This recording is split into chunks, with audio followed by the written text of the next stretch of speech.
versículo 6. O tema da nossa mensagem de hoje é como viver em paz em meio ao caos. Vocês vão entender. Filipenses capítulo 4, versículos 6 e 7. Vou usar a versão NAA. Filipenses 4, versículos 6 e 7. A palavra do Senhor diz: não fiquem preocupados com coisa alguma, mas em tudo sejam conhecidos diante de Deus os pedidos de vocês, pela oração e pela súplica, com ações de graças. E a paz de Deus, que excede todo entendimento, guardará o coração e a mente de vocês em Cristo Jesus. Fala conosco, Senhor, através da tua santa palavra. Ela é tudo que nós precisamos. Em nome de Jesus oramos. Amém. Como viver em paz em meio ao caos? Eu sou lá do Rio de Janeiro, e toda virada de ano a gente vê o pessoal vestido de branco nas praias, com aqueles cartazes de paz. Todo mundo quer paz. No ano que se inicia, todo mundo naquela expectativa de um ano de paz, mas nunca dá certo. Eu tenho para mim que a maior expectativa do ser humano é viver uma vida em paz. Tenho para mim que os irmãos que estão lá em Israel, que estão ali na Palestina, que estão ali naquela região, os irmãos que estão na Ucrânia e em todos os outros países que estão em guerra, dariam tudo para experimentar um pouquinho de paz. Tem muita gente que quer apenas para a sua vida um pouco de paz. Mas tem muita gente também que só vive em guerra, consigo mesmo, com os outros, com a família, com a igreja, com o pastor, com o trânsito. Sabe aquela pessoa que não consegue viver em paz e ela está o tempo todo em guerra consigo mesmo e com todos? Tem muita gente vivendo assim. Talvez essa pessoa nunca experimentou o que é uma paz de verdade, ou talvez cresceu num lar onde não havia paz. O fato é, todos procuram paz. Nem todos, infelizmente, conseguem achar. Sendo bem sinceros, irmãos, é muito difícil viver em paz em todas as áreas da nossa vida. Não é fácil. E são poucas as pessoas que encontram esse caminho. Por exemplo, viver em paz consigo mesmo. Muita gente não consegue. Em paz com Deus, viver em paz com a família, com os vizinhos, com o chefe, com os amigos de trabalho, com os motoristas de trânsito, com as finanças, com os boletos.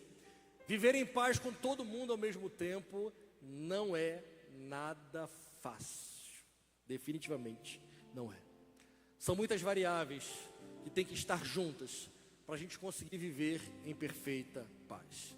E além de tudo isso, ainda tem coisas que a gente não está ao nosso alcance trabalhar ou manipular para que a gente possa viver em paz. Quem lembra, por exemplo, de Romanos 12, 18, que diz: quando for possível, se depender de vós, tenham paz com todos os homens. Então tem situações que nem estão no nosso controle para que a gente possa produzir um ambiente de paz.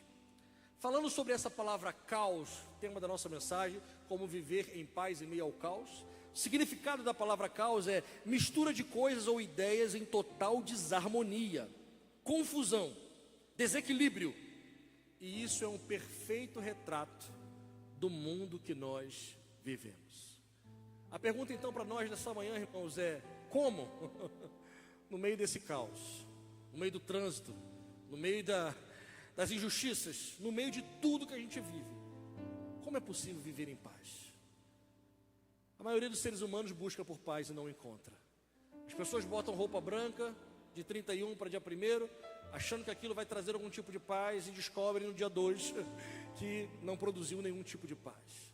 O ser humano, por essa paz, paga muitas coisas, compra casas caríssimas em locais isolados, achando que talvez ali vai conseguir ter paz, e descobre que essa paz que ele necessita está lá dentro, e não depende de dinheiro, não depende de coisas externas.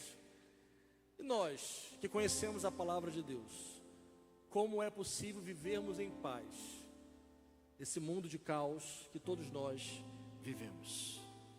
Com todo esse contexto, irmãos, só tem uma forma de a gente conseguir viver em paz. Eu queria que a gente abrisse o coração para deixar a palavra de Deus nos mostrar alguns conselhos que, se colocarmos em prática, conseguiremos sim viver em paz em meio ao caos.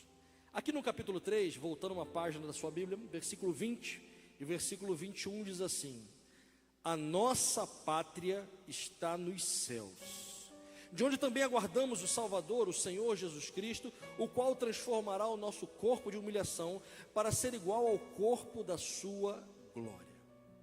Sabe qual é o primeiro conselho para a gente conseguir viver em paz? É focar na eternidade. Quando os nossos olhos estão na eternidade, as coisas perdem tanta força que a gente achava que aquilo era tão importante, mas quando a gente foca na eternidade, algumas coisas que eram tão importantes perdem o seu valor. Quando você foca na eternidade e você tem algum problema no trânsito, você não vai pensar naquela pessoa e querer debater com ela e brigar com ela. Você vai olhar como uma alma que precisa de Jesus. E que muito mais importante do que você tirar a limpo aquela situação naquele momento, é você olhar para aquela pessoa e dizer: Senhor, o que eu posso fazer para contribuir que essa pessoa conheça você? Mesmo ela tendo me fechado, mesmo ela tendo buzinado, mesmo ela tendo feito algo errado, Senhor, como é que eu posso olhar a eternidade nesse momento em que eu estou vivendo? Ao longo dos anos, irmãos, eu tenho tentado aplicar isso na minha vida. Enxergar as situações com o foco da eternidade. Se a gente conseguir fazer isso, então tudo vai ser diferente. A perseguição que a gente passa, a enfermidade, o sofrimento, a fragilidade, as dificuldades financeiras, tudo isso vai perder a força e tudo isso vai parecer pequeno, porque os seus olhos estarão focados na eternidade e não naquele momento que você está vivendo. Consegue entender isso, irmão? Quando os nossos olhos estão na eternidade, tudo é enxergado de maneira diferente. Há um trecho da Bíblia que eu amo a Bíblia como um todo, mas veja comigo aqui 2 Coríntios 4,16. Olha o que diz a palavra: por isso nós não desanimamos, pelo contrário, mesmo que o nosso exterior se desgaste, o nosso interior se renova dia a dia. A nossa leve e momentânea tribulação produz para nós o eterno peso de glória, acima de toda comparação, na medida que não olhamos para as coisas que se veem, mas para as coisas que não se veem. As coisas que se veem são temporais, mas as que não se veem são eternas. Se estivermos focados na eternidade, então vamos conseguir viver em paz. Não leve tudo tão a ferro e fogo. Não. Foque lá na frente. As pessoas que machucam você, talvez ainda não tiveram um encontro com o Senhor. Então talvez, em vez de ficar pensando em bater de frente, em causar o mesmo mal que está te causando, olha lá na frente da vida dessa pessoa. Comece a enxergar o que Deus pode fazer e como Deus pode transformar a vida daquela pessoa. Enxerga lá na eternidade. Enxerga lá na frente. Eu não sei se vocês como igreja já tiveram perseguições, imagino que sim. A nossa capela, ela teve perseguições intensas, especialmente por um vizinho, que ele era um militar de patente muito alta. E durante 6 anos foram perseguições muito intensas. Tínhamos um programa em que a Dani e Leléo participaram, o pastor Giovanni também, o pastor Maxwell. E nesse programa a gente gravava lá, era muito lindo, eles foram gravar, e num desses programas o vizinho filmou lá e mandou para o meu comandante dizendo: olha esse pastor aí fazendo show de rock na capela. E o meu comandante então olha aqui e diz: então para de usar instrumento na capela. E nós ficamos 1 mês ou mais sem usar instrumentos na capela, mas aquilo não impediu a nossa adoração. Pelo contrário, a igreja começou a adorar de maneira mais entusiasta ainda, sem microfone, sem instrumento, sem nada. Depois colocamos um aquário na bateria e amenizou aquele problema. Isso é apenas a ponta do iceberg, mas durante a nossa vida a gente sofre vários tipos de perseguições, como igreja, individualmente, como família. Mas quando a gente está focado na eternidade, a gente não olha para aquela situação e acha que é o fim do mundo. A gente entende que aquilo ali é uma pequena coisa que a gente precisa passar para que a gente possa chegar na eternidade com Deus. Quantos entendem? Veja agora comigo aqui no capítulo 4, versículo 1. Portanto, meus amados irmãos, de quem tenho muita saudade, vocês são a minha alegria e coroa. Sim, meus amados, permaneçam deste modo firmes no Senhor. O primeiro conselho foi focar na eternidade. O segundo conselho: seja firme no Senhor. E para a gente entender sobre firmeza, eu lembro quando eu estava no seminário, isso há 20 monte de anos atrás, a gente fez uma matéria chamada Evangelismo Prático, e eu amei essa matéria. A gente tinha que ir para a rua, evangelizar pessoas, e ali o professor ficava de longe só anotando e vendo o nosso desempenho. E eu lembro que uma estratégia que nós usamos ao parar nas casas era fazer uma pesquisa religiosa. A gente chamava a pessoa e dizia, olha, eu sou o fulano de tal, sou aluno e queria fazer uma pesquisa com você. E quase que 100% das pessoas aceitavam. E a hora de fisgar a pessoa para o bem é quando eu fazia uma pergunta assim, na sua opinião, qual é o maior problema da humanidade? E geralmente as pessoas falavam que o maior problema da humanidade era aquele problema que ela estava vivendo. Então ela dizia geralmente, são as drogas. Já sabíamos que tinha alguém com drogas na família. Ah, é traição. Já sabíamos que tinha alguém com histórico de traição. E usando aquilo nós oferecíamos a palavra do Senhor. E era lindo como nós conseguimos entrar naquelas casas e fazer grupos de comunhão e começar a pregar a palavra ali. Eu estou contando isso para você porque se fossem perguntar para mim qual é o maior problema da humanidade, claro que é o pecado, mas trazendo mais perto do dia a dia, eu diria que é a ambiguidade. Não entendi, pastor. Como assim ambiguidade, o maior problema da humanidade? Eu explico. Ambíguo é tudo aquilo que pode ter dois sentidos quando deveria ter um sentido só. Ambiguidade é uma figura de linguagem, é um problema que a gente tem, por exemplo, na nossa língua portuguesa, quando uma frase que deveria dizer uma coisa só, acaba tendo dois sentidos. Na nossa vida, ambiguidade é quando uma pessoa deveria ser algo, mas ela é outra coisa completamente diferente. Por exemplo, ambiguidade quando líderes religiosos vivem na prática do pecado.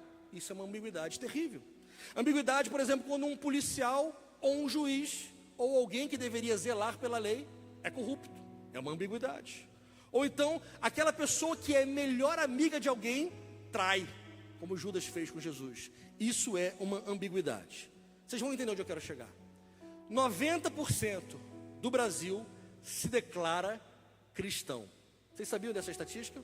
Não é uma estatística religiosa. IBGE diz, 90% dos brasileiros se declaram cristãos. Isso significa que 9 a cada 10 pessoas aqui no Iter Center se declaram cristãs. E para mim, pastor Cláudio, essa é o maior problema do Brasil, a ambiguidade. De 90% dos brasileiros dizerem que são cristãos, mas na verdade não são. Se o nosso país realmente fosse 90% de pessoas que creem em Cristo, discípulos de Jesus, o nosso país seria um pedacinho do céu. E não teria todas essas mazelas que tem, não seria esse caos que é. Ou seja, ambiguidade. A ambiguidade é quando a pessoa diz que é algo, mas não é. Quando ela deveria ser algo, mas não é. E o que isso tem a ver com ser firme?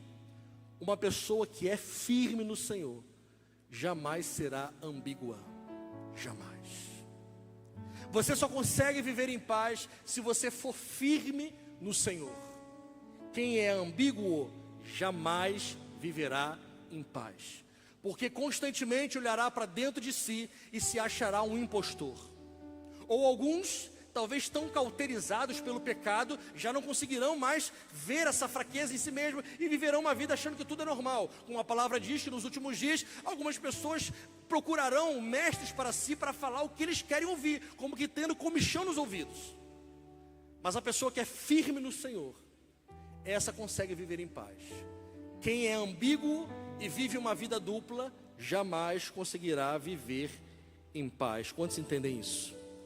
Viver uma vida de firmeza no Senhor vai lhe trazer paz nas decisões difíceis, porque você saberá que estará agindo conforme Jesus agiria.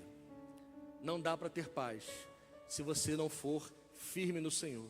Falando ainda sobre firmeza, irmãos, mais do que nunca, nós como igreja temos que nos posicionar. Pastor André Valadão, uma referência para a nossa geração, foi muito firme quando se posicionou naquela série de pregações sobre o LGBT, creio que todos acompanharam, e como ele foi criticado, como ele foi alvo de muitos ataques, mas ele foi firme e falou o que a palavra do Senhor diz. Nós como igreja precisamos ser firmes. Não podemos negociar a nossa fé. Não podemos relativizar a palavra de Deus. Não podemos adequar a palavra para que ela se adeque ao modo pecaminoso do ser humano viver. Tantas pessoas que relativizam a palavra de Deus dizem, não, esse texto aqui na verdade ele não é muito bem assim. A gente pode dar uma outra interpretação pós-moderna a esse trecho, mas na verdade nós não podemos, irmãos. Não removam os marcos antigos. O que a palavra do Senhor é. Homem algum tem autoridade para mudar. Nós precisamos de firmeza.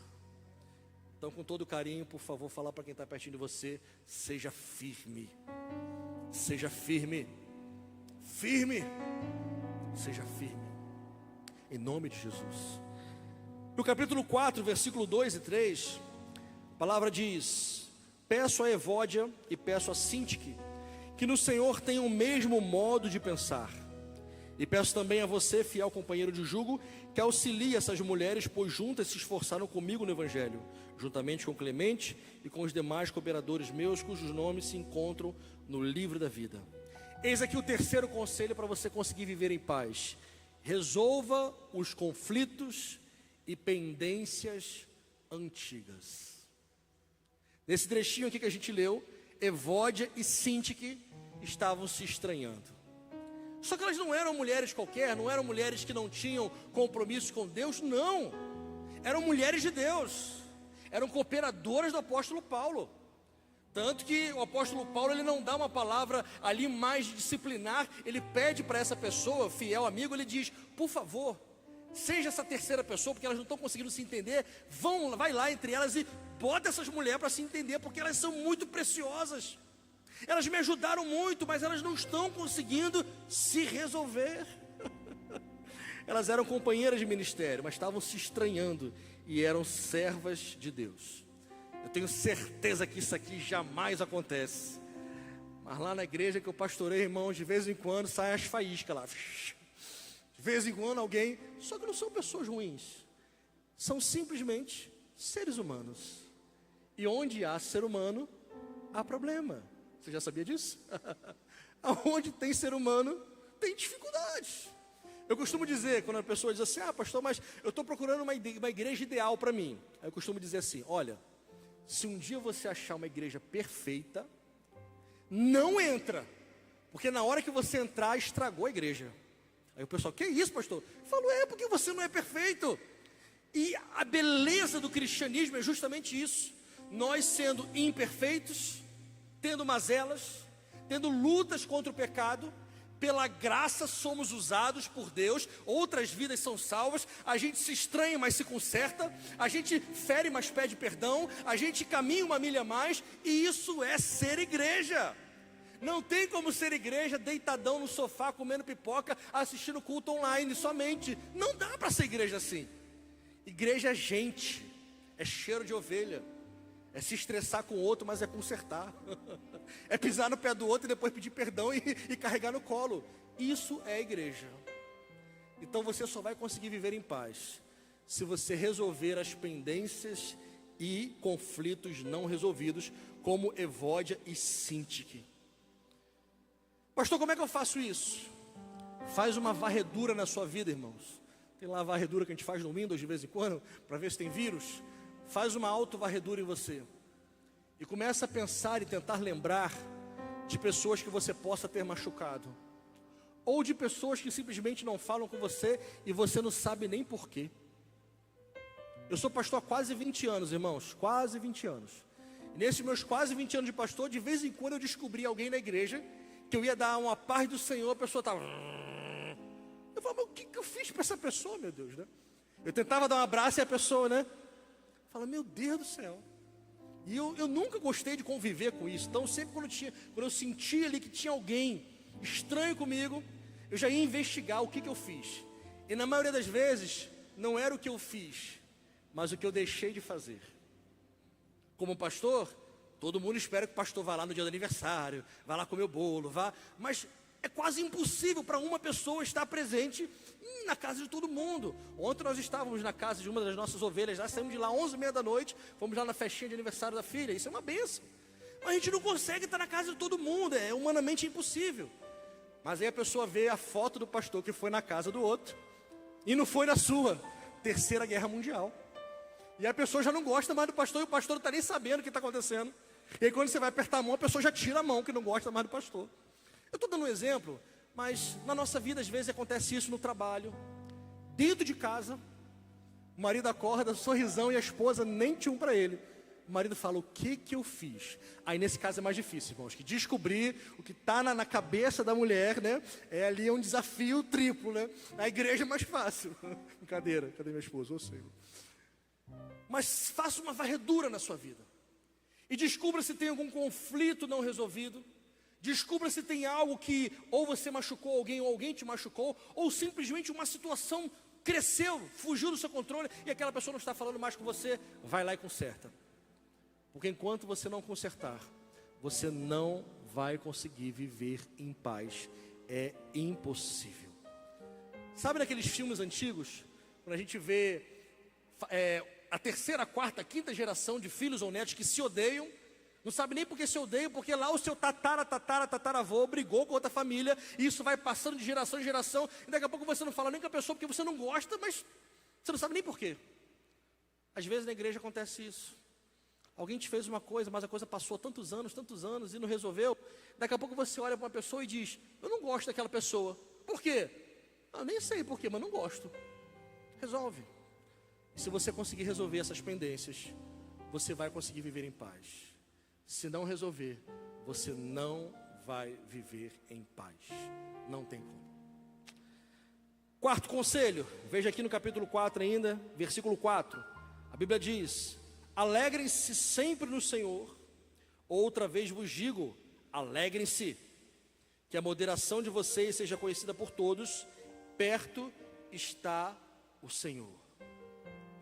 Quarto conselho para você e para mim. Seja alegre e feliz. Pastor, mas isso é muito simples.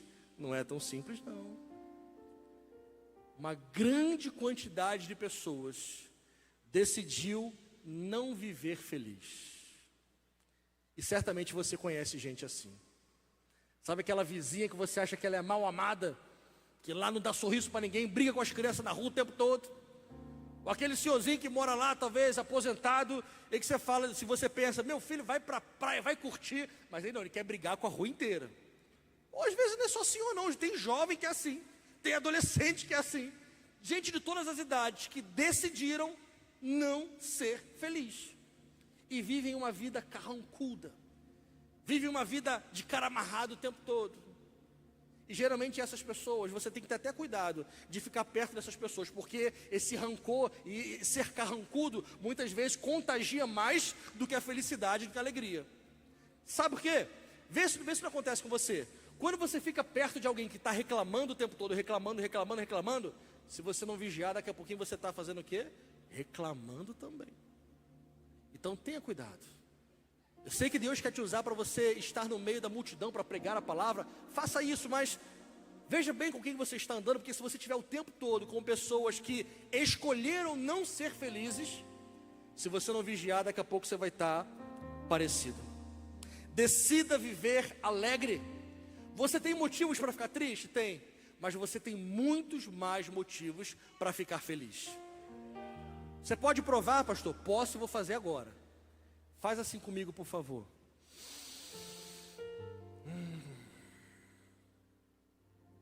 Eu, como capelão, irmão, visito pessoas no hospital que dariam tudo que tem para conseguir respirar. Pessoas que juntaram coisas durante a vida, posses, bens, e que abririam mão de tudo para fazer só o que você fez agora. Você tem uma família difícil? Talvez. Mas você tem família. Tem gente que daria tudo, até um braço, para ter uma esposa, um esposo, filhos, uma família.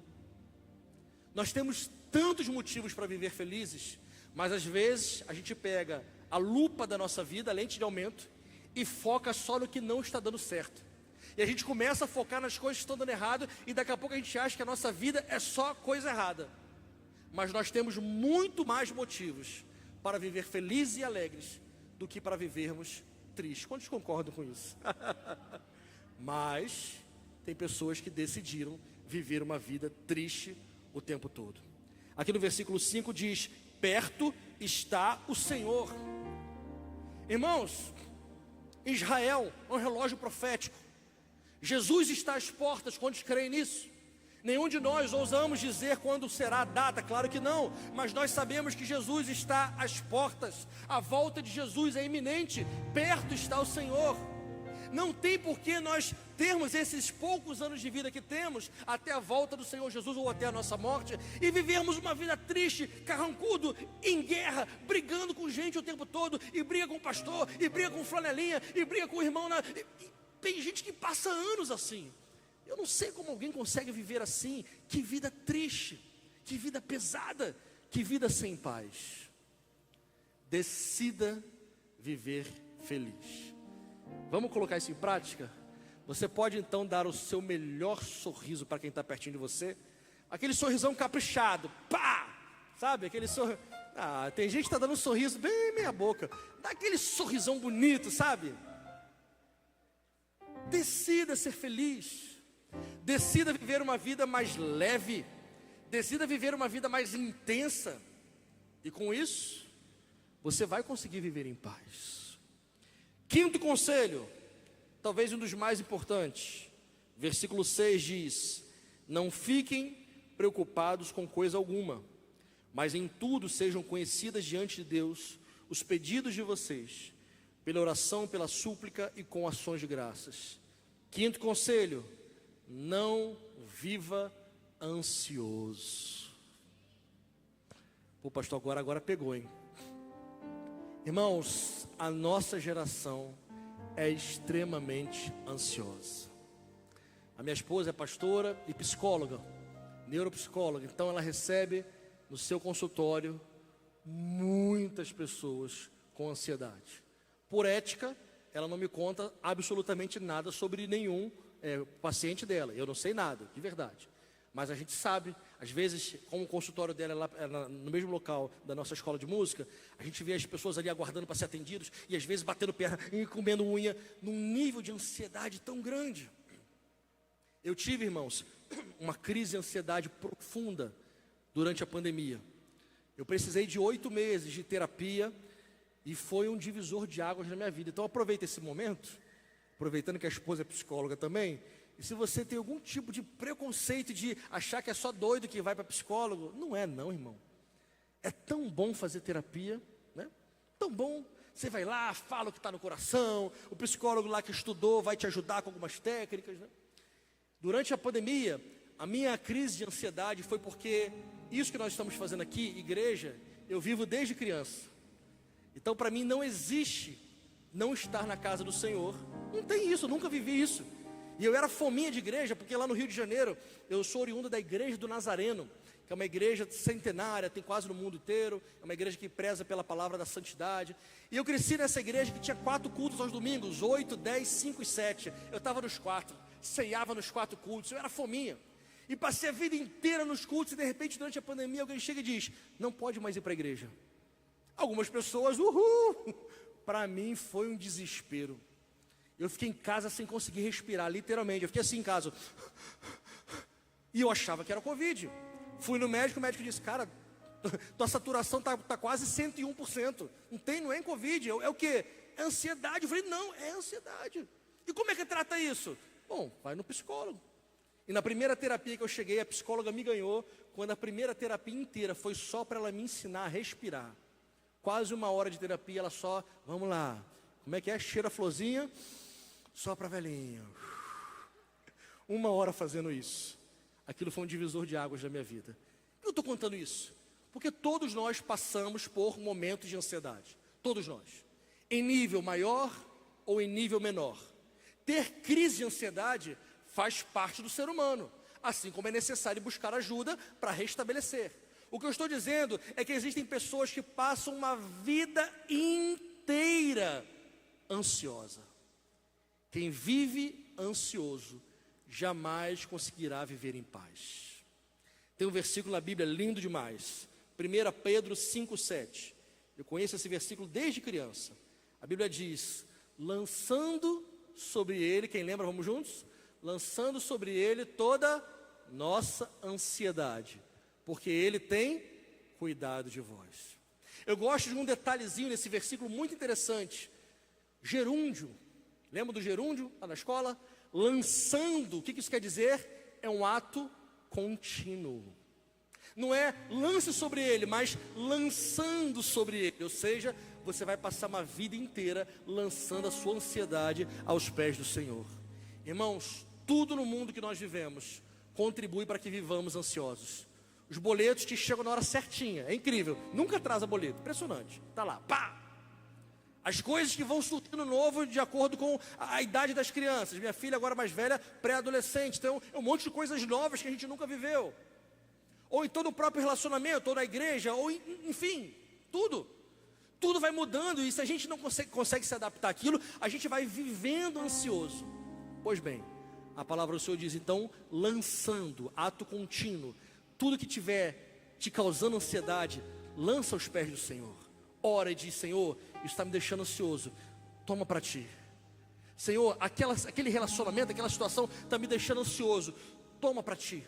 Senhor, aquela situação na igreja está me deixando ansioso, toma para ti. E se a gente aprender a fazer isso constantemente, a gente vai conseguir viver em paz. Mas se a gente não conseguir fazer isso, não existe paz para quem vive ansioso.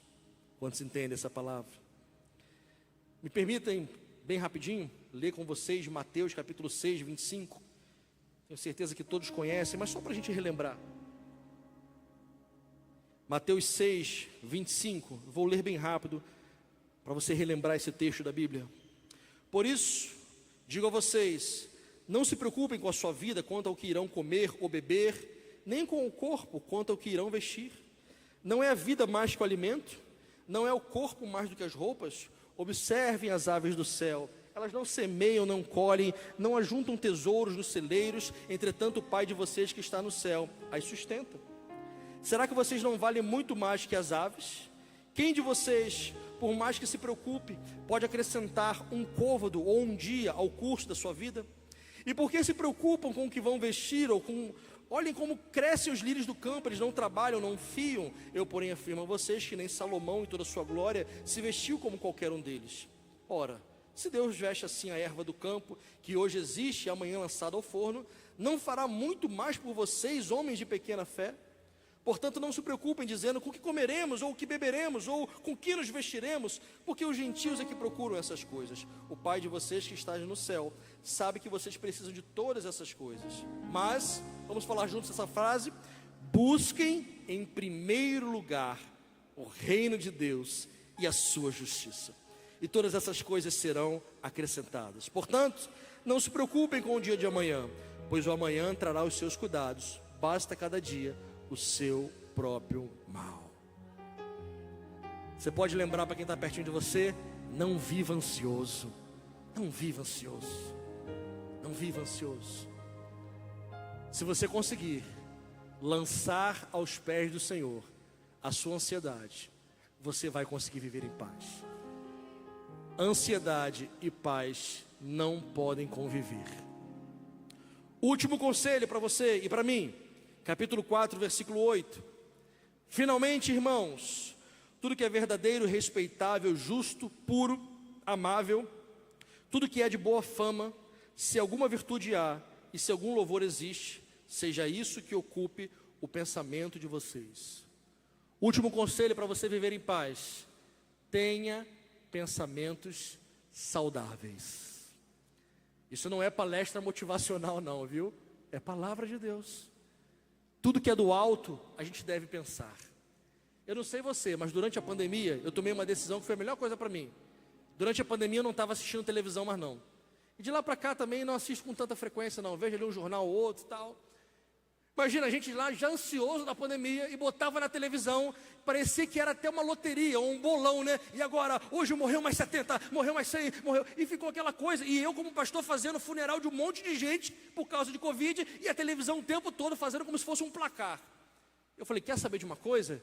Eu vou pensar nas coisas do alto. Deixa eu desligar esse trem aqui, que só está trazendo mais ansiedade para a minha vida, e vou pensar nas coisas do alto. Vou começar a pensar mais na vida eterna. Vou começar a pensar mais quando a igreja voltar, as atividades que a gente vai fazer. Vou começar a pensar como trabalhar com os meus irmãos. E isso, irmãos, aplicando na nossa vida. Não tem vida de paz para quem não tem pensamentos saudáveis. Pense nas coisas do alto. Pense na vida eterna com Deus. Pense como é bom fazer parte de uma família da fé. Comece a pensar e lembrar com frequência, trazer à memória aquilo que te traz esperança, do que Jesus fez na sua vida, de como Ele trabalhou na sua família. Comece a lembrar dessas coisas, traz isso para a sua mente. E aqueles pensamentos ruins, vai tirando. A minha filha de 6 anos, que está lá na escolinha agora, todo santo dia, sagrado, ela não dorme se eu não orar com ela e ler a Bíblia. Não tem como, não tem negociação. Eu posso estar cansado, eu posso estar sem vontade, não interessa.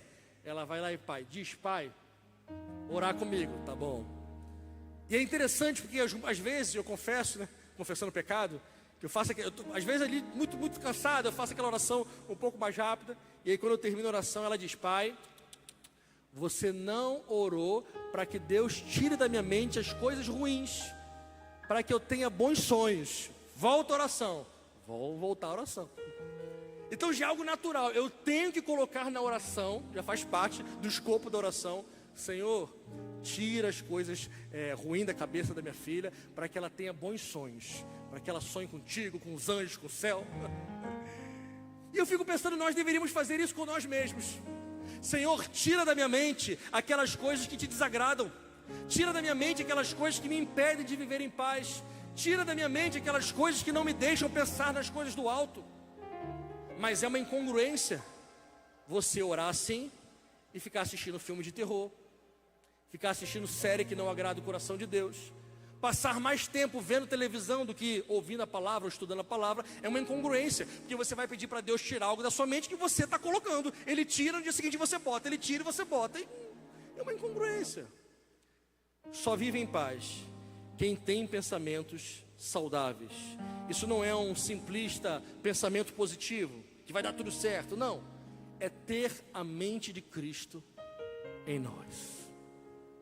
E eu quero terminar lendo novamente o versículo 7. E a paz de Deus, que excede todo entendimento, guardará o coração e a mente de vocês em Cristo Jesus. É possível, vamos responder junto então? É possível viver em paz em meio ao caos? Sim ou não, irmãos? É possível. A palavra de Deus nos mostrou que é possível. Então, meu irmão, minha irmã, viva em paz, seja feliz, tenha pensamentos saudáveis, resolva pendências e relacionamentos antigos. Me permita lembrar os 6 conselhos para você. Foque na eternidade, seja firme no Senhor, resolva conflitos e pendências antigas, seja alegre e feliz, não viva ansioso e tenha pensamentos saudáveis. Se assim você conseguir fazer, você vai viver em paz. Amém? Vamos colocar de pé, por gentileza. Sei que nosso horário já está avançado, mas me permita fazer uma oração com você. Feche seus olhos, por gentileza, um pouquinho nesse momento.